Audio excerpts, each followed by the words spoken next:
তো বন্ধুরা আগামীকাল সোমবার, তো সোমবার হচ্ছে মিড ক্যাপ নিফটির এক্সপায়ারি রয়েছে। তো মিড ক্যাপ নিফটি এক্সপায়ারিতে আমরা এই মুহূর্তে যেটা দেখতে পাচ্ছি যে মার্কেট একটা গ্যাপ আপ ওপেনিং দিতে পারে। তো এই মুহূর্তে আপনারা দেখতে পাচ্ছেন, দেখুন গিফট নিফটিতে কি দেখাচ্ছে যে 39 পয়েন্টের মতো এখানটায় গ্যাপ আপ দেখাচ্ছে। তো যদি মার্কেটে গ্যাপ আপ ওপেনিং দেয় তাহলে সেক্ষেত্রে আমরা কি করব সেটা জানার জন্য আমরা চলে যাবো চার্টে। তো দেখুন আমরা এই মুহূর্তে মিড ক্যাপ নিফটিটাকে ওপেন করে রেখেছি। তো মিড ক্যাপ নিফটিতে আগের দিনকে শুক্রবার দিনকে কি হয়েছিল সেটা আমি আপনাদেরকে বলে দিই। তো শুক্রবার দিনকে ক্ষেত্রেও কিন্তু মার্কেট গ্যাপ আপ ওপেনিং দিয়েছিল, আর গ্যাপ আপ ওপেনিং দেওয়ার পর মার্কেট কিন্তু সরাসরি উপরের দিকে যেতে আরম্ভ করে দেয়। গ্যাপ আপ ওপেনিং দেওয়ার পর মার্কেট সরাসরি উপরের দিকে যায় এবং তারপরে কিন্তু বন্ধুরা এই রেজিস্ট্যান্স এরিয়া থেকে রেজিস্ট্যান্স নেওয়ার পর মার্কেট নিচের দিকে আসে এবং তারপরে কিন্তু ব্রেকআউট দেখা যায়। এই যে আমরা ট্রেন লাইন টেনেছি, ঠিক আছে, এই ট্রেন লাইনে কিন্তু ব্রেকআউট দেখা যায়। তো ট্রেন লাইন কীভাবে আপনি পারফেক্ট ট্রেন লাইন ড্র করতে পারেন তাই নিয়ে কিন্তু আমরা সম্পূর্ণ ডিটেলসে একটা মাস্টার ক্লাস আপলোড করে দিয়েছি। আপনি যদি ওই মাস্টার ক্লাসটা না দেখে থাকেন অবশ্যই কিন্তু ওই ভিডিওটা দেখে নেবেন। মোস্ট ইম্পর্টেন্ট, আমাদের এই চ্যানেলের মোস্ট ইম্পর্টেন্ট ভিডিও কিন্তু আমরা আপলোড করে দিয়েছি। তো দেখুন মার্কেট কিন্তু এই জায়গাটায় অলরেডি ব্রেকআউট দেখিয়ে দিয়েছে। তো ব্রেকআউট দেখিয়ে দেওয়ার পর মার্কেট যদি পরবর্তী দিনকে আবারও ফের গ্যাপ আপ ওপেনিং দেয়, বেশ বড়সড় যদি গ্যাপ আপ ওপেনিং দেয়, এই লেভেলের ওপরে যদি গ্যাপ আপ ওপেনিং দেয়, তাহলে সেক্ষেত্রে কিন্তু বন্ধুরা মার্কেট আর পরবর্তী দিনকে এরকম কাজটা করতে পারবে না যে মার্কেট প্রথমে উপরের দিকে গেল, এখানে রেজিস্ট্রেশন নিল, তারপরে আবার নিচের দিকে গিয়ে আবার উপরের দিকে যাবে। মার্কেট কিন্তু এই প্যাটার্নটা আর ফলো করতে পারবে না। তা না হলে কিন্তু বন্ধুরা চার্ট রিপিট হয়ে যাবে। তো মার্কেট কি করতে পারে, যদি মার্কেট এখানে গ্যাপ আপ ওপেনিং দেয় তো সেক্ষেত্রে কিন্তু বন্ধুরা মার্কেট প্রথমে নিচের দিকে নামতে পারে। মার্কেট প্রথমে নিচের দিকে নামতে পারে, ক্লোজিং প্রাইসের আশেপাশের দিকেও কিন্তু আসতে পারে।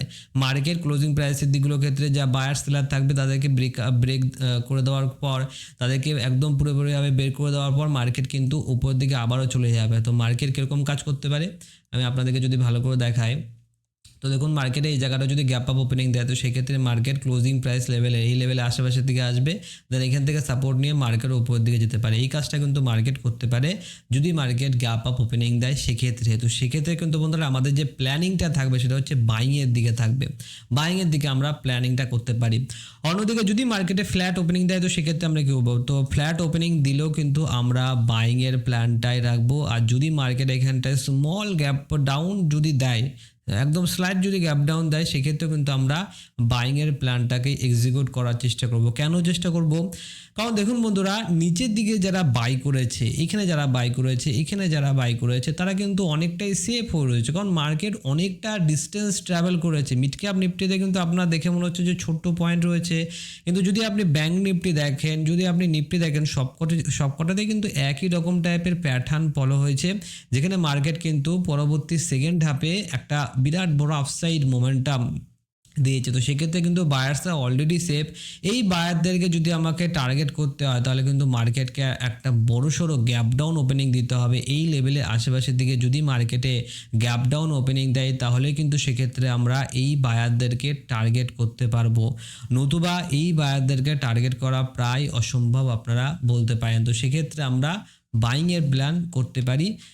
এবং আমরা কিন্তু মিড ক্যাপ নিফটির ব্যাপারে আমি আপনাদেরকে বলে দিলাম যে সামনে একটা রেজিস্ট্যান্স রয়েছে যে 12,800 রেজিস্ট্যান্স রয়েছে, পিএসওয়াই লেভেল নাম্বার, যার কারণে কিন্তু এটা রেজিস্ট্যান্সের হিসাবে কাজ করবে। এবং এখানটায় এই যে লেভেল এরিয়াটা রয়েছে এটা হচ্ছে একটা ভ্যাকেন্ট এরিয়া, এটাও কিন্তু একটুখানি রেজিস্ট্যান্সের মতন কাজ করবে, কারণ এখানে কিন্তু কোনো রকম চার্ট অ্যাভেলেবেল নেই, যার কারণে কিন্তু এই জায়গাটাও রেজিস্ট্যান্স হিসেবে কাজ করবে। তো আপনারা অবশ্যই কিন্তু মানে দেখে শুনে বুঝে প্রাইস অ্যাকশন ফলো করেই ট্রেড নেবেন। আমরা চলে আসবো ব্যাংক নিফটিতে, দেখবো যে ব্যাংক নিফটিতে কি হয়েছে আর আমরা কালকে দিনকে ব্যাংক নিফটিতে কি করতে পারি। তো দেখুন বন্ধুরা ব্যাংক নিফটির ক্ষেত্রে যদি আমি আপনাদেরকে 5 মিনিট টাইম ফ্রেমটা দেখাই, তো দেখুন 5 মিনিট টাইম ফ্রেমে মার্কেট কতটা আপসাইড মোমেন্টাম করেছে। তো দেখুন যদি আমি লোয়ার পয়েন্ট থেকে হায়ার পয়েন্টের কথা বলি তো মার্কেট কিন্তু 800 পয়েন্ট আপসাইড মোমেন্টাম করেছে। তো একটা বড়সড় আপসাইড মোমেন্টাম করেছে।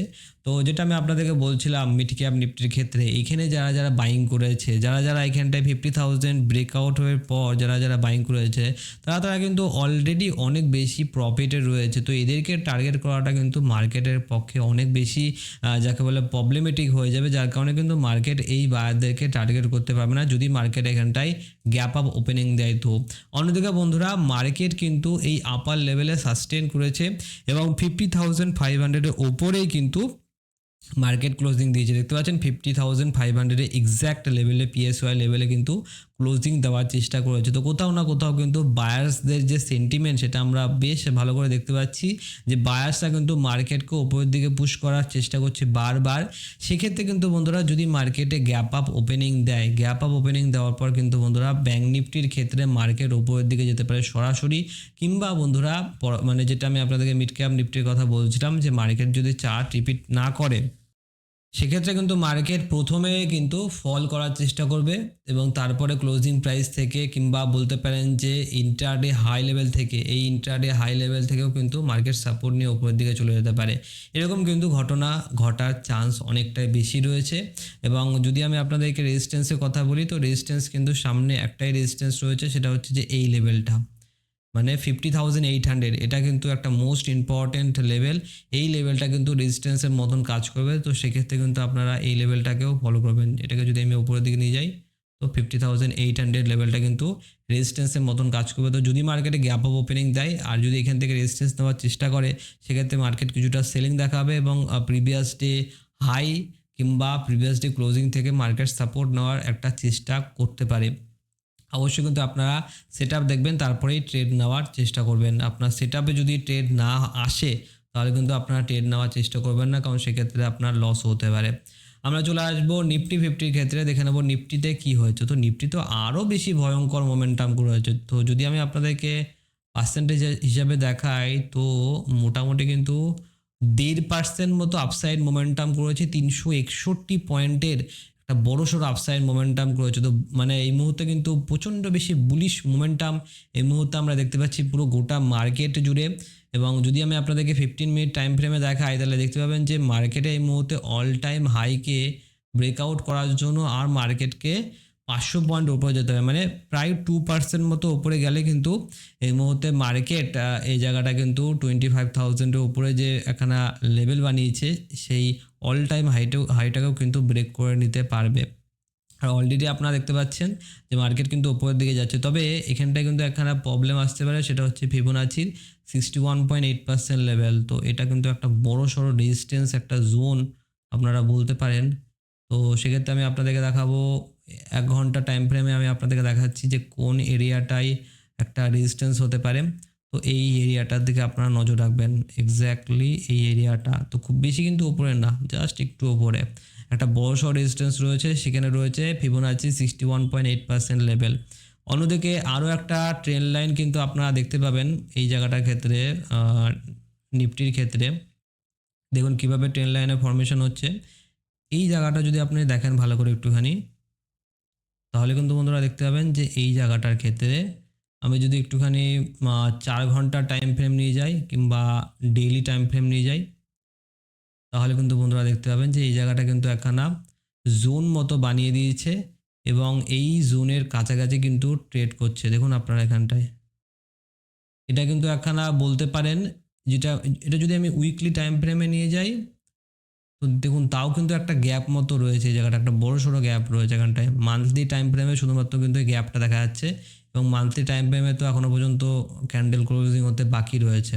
আমরা মান্থলি টাইম ফ্রেমে চলে এসেছি এবং দেখুন আপনার এখানটায় বায়াসটা কত বেশি স্ট্রং যে নিচের থেকে অনেকটা কিন্তু রিকভারি করে নিয়েছে এবং এখনও কয়েকটা দিন বাকি রয়েছে। তো বায়াসটা কিন্তু এই মুহূর্তে অনেকটা স্ট্রং রয়েছে, যার কারণে ওভারঅল ট্রেন্ড কিন্তু আমি পজিটিভই দেখতে পাচ্ছি। তবে আপনাদেরকে যেগুলো বলছিলাম আমি যে যতই ট্রেন্ড লাইন থাকুক না কেন আপনার কিন্তু মার্কেটের সেন্টিমেন্টও আপনাকে বুঝতে হবে, কারণ এক্ষেত্রে আপনারা দেখতে পাচ্ছেন যে মার্কেট কিন্তু কনসলিডেশন করতে করতে ওপরের দিকেই যাচ্ছে এবং এই মুহূর্তে সামনে এখানটা কিন্তু ট্রেন্ড লাইন রেজিস্ট্যান্স তো রয়েছে, তার সাথে সাথে 61.8% ফিবোনাচিরও রেজিস্ট্যান্স আমরা দেখতে পাচ্ছি। তো যার কারণে যদি আগামী কালকে দিনকে গ্যাপ আপ ওপেনিং দেয় তো সেক্ষেত্রে কিন্তু বন্ধুরা সেলার্সরা অবশ্যই আসার চেষ্টা করবে এখানটায়।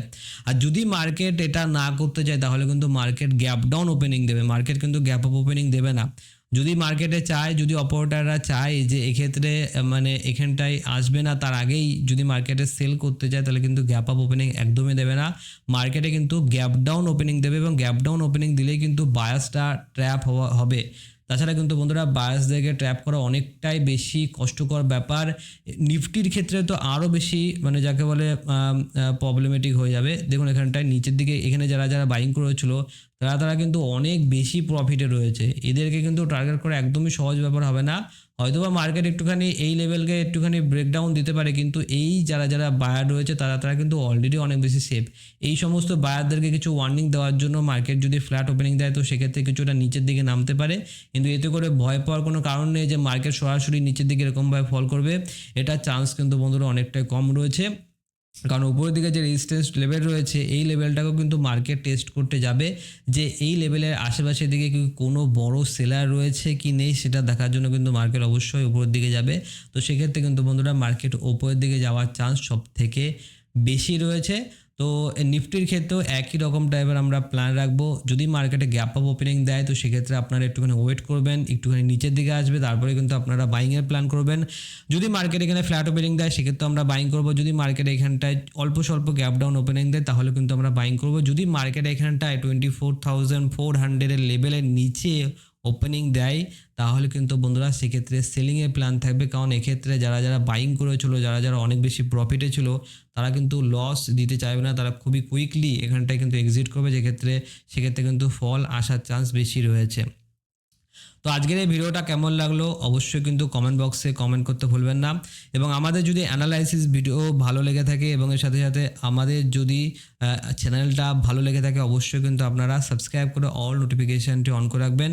এবং নিচে কমেন্ট বক্সে আপনি আপনার ট্রেডিংয়ের মতামত লিখতে পারেন, আমাদের অ্যানালাইসিস কেমন লাগলো ওটাও লিখতে পারেন। এবং এর সাথে সাথে আপনি যদি আমাদের টেলিগ্রাম চ্যানেল জয়েন না করে থাকেন, একদম ফ্রিতে টেলিগ্রাম চ্যানেল রয়েছে, সেই চ্যানেলের লিঙ্ক আমি নিচে ডিসক্রিপশন বক্সে দিয়ে রাখবো। আপনারা কিন্তু অবশ্যই ওই লিঙ্কে ক্লিক করে আমাদের টেলিগ্রাম চ্যানেলটা জয়েন হয়ে নেবেন। তো আপনাকে অসংখ্য অসংখ্য ধন্যবাদ এই ভিডিওটা শুরু থেকে শেষ পর্যন্ত দেখার জন্য।